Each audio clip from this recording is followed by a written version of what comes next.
দর্শক স্বাগত news 24 global টাইমে। বিশ্বের নানা প্রান্তের খবর নিয়ে আপনাদের সাথে আছি আমি ফয়সাল মাহমুদ। দেখছিলেন সংবাদ শিরোনামগুলো। হরমুজকে ঘিরে আরও বিস্তৃত হচ্ছে ইরান যুক্তরাষ্ট্র সংঘাত। সোমবার রাতেও ইরানে হামলা চালিয়েছে যুক্তরাষ্ট্র।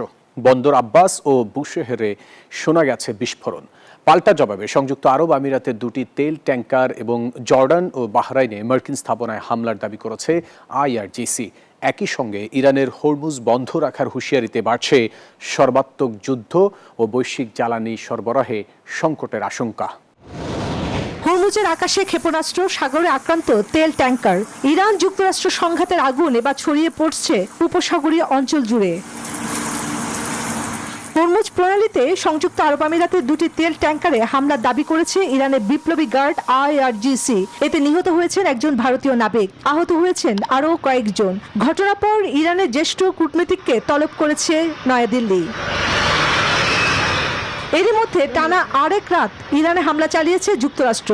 বন্দর আব্বাস ও বুশেহারে শোনা গেছে একের পর এক বিস্ফোরণ। থেমে নেই তেহরানও। জর্ডান ও বাহরাইনে মার্কিন স্থাপনা লক্ষ্য করে পাল্টা হামলার দাবি করেছে আইআরজিসি। জলে স্থলে ছড়িয়ে পড়া এই পাল্টা হামলা হরমুজ এখন সংঘাতের নতুন কেন্দ্রবিন্দু। আর আইআরজিসির হুঁশিয়ারি, মার্কিন আগ্রাসন চললে খুলবে না বিশ্বের অন্যতম গুরুত্বপূর্ণ এই জ্বালানি সরবরাহের পথ। ফলে প্রতিটি নতুন হামলার সঙ্গে আরো বিস্তৃত হচ্ছে যুদ্ধের পরিধি, আরো ঘনীভূত হচ্ছে মধ্যপ্রাচ্যে সর্বাত্মক সংঘাতের আশঙ্কা।